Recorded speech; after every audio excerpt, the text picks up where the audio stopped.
मैं हूं कुमार अनिल। आज मैं यह नहीं कहूँगा कि 7 रंग इंडिया में आपका स्वागत है, इसलिए कि आज का दिन बेहद भयावह है, लेकिन चुप रहने का दिन भी नहीं है। देश का सिर शर्म से झुक गया है। मणिपुर में 2 महिलाओं को नंगा करके घुमाया गया है। नफरत का परिणाम इतना भयावह। घटना का वीडियो वायरल है। आगे बताऊंगा कि घटना से देश किस प्रकार उबल रहा है और प्रमुख लोगों, लेखकों, पत्रकारों, नेताओं ने क्या कहा। पहले यह बता दूं कि मणिपुर में महिलाओं के साथ जो जुल्म हुआ उसके लिए मैं सही शब्द नहीं ढूंढ पाया। शर्मनाक, भयावह, ये सारे शब्द बहुत छोटे लग रहे हैं। जुल्म ऐसा कि अगर धरती फट जाती तो दोनों महिलाएं उसमें प्रवेश कर जाती। घटना पर लगातार लोग अपनी बात कह रहे हैं। कांग्रेस महासचिव प्रियंका गांधी ने कहा कि मणिपुर से आ रही महिलाओं के खिलाफ यौन हिंसा की तस्वीरें दिल दहला देने वाली हैं। महिलाओं के साथ घटी इस भयावह हिंसा की घटना की जितनी भी निंदा की जाए कम है। हम सभी को मणिपुर में शांति प्रयासों को बढ़ाते हुए हिंसा की एक स्वर में निंदा करनी होगी। हिंदुस्तान की पूर्व संपादक और लेखिका मृणाल पांडे ने कहा, आग्रह है कि हिंसक हमलावरों को कठोर सजा मिले, लेकिन उससे पहले खबरों से हर भारतीय महिला के लिए शर्मनाक और अपमानजनक इस घटना का विजुअल सार्वजनिक प्लेटफॉर्म से हटाया जाए। तृणमूल कांग्रेस की सांसद महुआ मोइत्रा ने कहा, मणिपुर के विजुअल्स शर्मनाक और भयावह हैं। कब यह सैटेनिक गवर्नमेंट जिम्मेवारी लेगी? मणिपुर के मुख्यमंत्री कब इस्तीफा देंगे? और उससे भी महत्वपूर्ण कि मौन गुरु कब विदेशों में डिनर बंद करके मणिपुर पर बोलेंगे? दिल्ली महिला आयोग की चेयरपर्सन स्वाति मालीवाल ने कहा, किसी को नींद कैसे आ सकती है? मणिपुर में महिलाओं के साथ जो हुआ वह भयावह है। उसे कोई समाज कैसे स्वीकार कर सकता है? उन महिलाओं ने किस तरह से दर्द झेला, इसकी कल्पना नहीं कर सकती।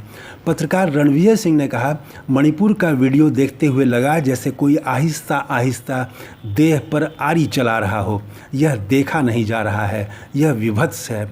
लेखिका और अभिनेत्री रेणुका शहाने ने पूछा, क्या मणिपुर में जुल्म रोकने वाला देश में कोई नहीं है? लेखिका सुजाता ने कहा, नहीं, देश का यह आंतरिक मामला नहीं है। दुनिया की हर औरत जिसका दिल पितृसत्ता और राजनीतिक स्वार्थों के कारण पत्थर नहीं बन गया हो, उसकी आंखें भीगी हो गई होंगी। खुद को नंगा महसूस किया होगा उसने, बंद कमरे में चिल्लाई होगी और दुनिया के भस्म हो जाने की प्रार्थना की होगी। लेखक अशोक कुमार पांडे ने कहा, इस भयावह माहौल में देश के सभी नेताओं से यही अपील है कि मणिपुर पर आवाज़ उठाएं, बोलें, सवाल पूछें। अगर आप सत्ता में हैं तो वहां शांति स्थापित करने का प्रयास करें। पहले ही बहुत देर हो चुकी है।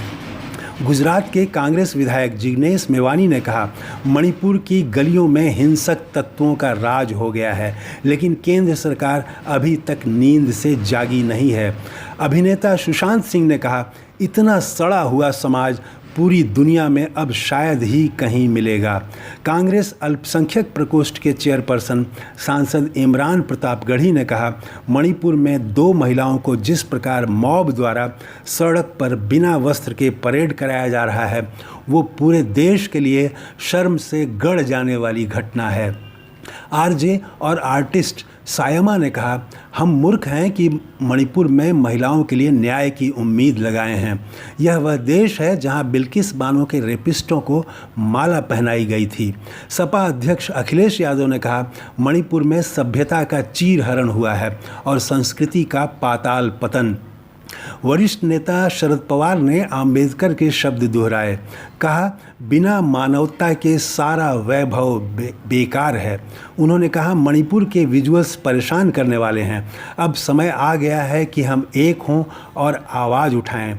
बिहार राजद के प्रवक्ता चितरंजन गगन ने कहा कि विजुअल पोस्ट करने की हिम्मत नहीं हुई। कभी सोचा नहीं था कि देश में ये दिन देखने को मिलेगा। और कांग्रेस अध्यक्ष मल्लिकार्जुन खड़गे ने कहा कि मणिपुर में मानवता मर गई है।